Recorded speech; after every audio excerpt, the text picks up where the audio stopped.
പോലെ ഒന്നായിട്ട് മാറണു. പിന്നെയോ മാസേനതു ശിരോദ്വാഭ്യാം, മാസേനതു ശിരഹ, ഒരു മാസം കൊണ്ട് തലയുണ്ടാകും. നോക്കൂ, ഒരു ആകൃതിയെ പ്രാപിച്ചു, അതിൽ ഒരു മാസം കൊണ്ട് ഒരു തല ഉണ്ടാകുന്നു. തല എന്നൊക്കെ പറഞ്ഞ് എത്രയേ ഉണ്ടാവുള്ളൂ എന്ന് ആലോചിച്ച് നോക്കിയാട്ടെ. അമ്മയുടെ ഗർഭപാത്രത്തിൽ ആദ്യമായിട്ടുണ്ടാകുന്ന ചെറിയ ഒരു പേരക്കാന്ന് വിചാരിച്ചോളൂ, അതിലൊരു തല മുളക്ക് കൃത്യസ്ഥലത്ത് തന്നെ അത് മുളക്കണ്ടേ. ആ ഒരു കൃത്യസ്ഥലത്ത് തല മുളക്കുമ്പോൾ ആ ചെറിയ ഒരു പേരക്കയിലൊരു തല എന്ന് പറഞ്ഞ ഒരു നെല്ലിക്ക പോലെ ഉണ്ടുള്ളൂ. ആ തലയ്ക്കകത്തു തന്നെ എന്തൊക്കെ ഭഗവാൻ സംവിധാനം ചെയ്യണം.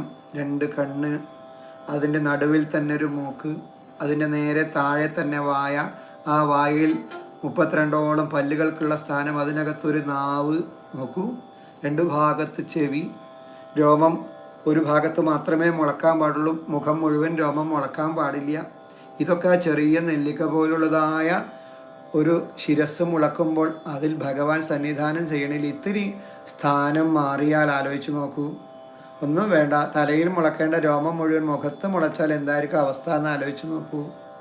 എത്രമാത്രം സങ്കീർണമായ സൃഷ്ടി പ്രക്രിയയാണ് എന്ന് ആലോചിച്ച് നോക്കൂ.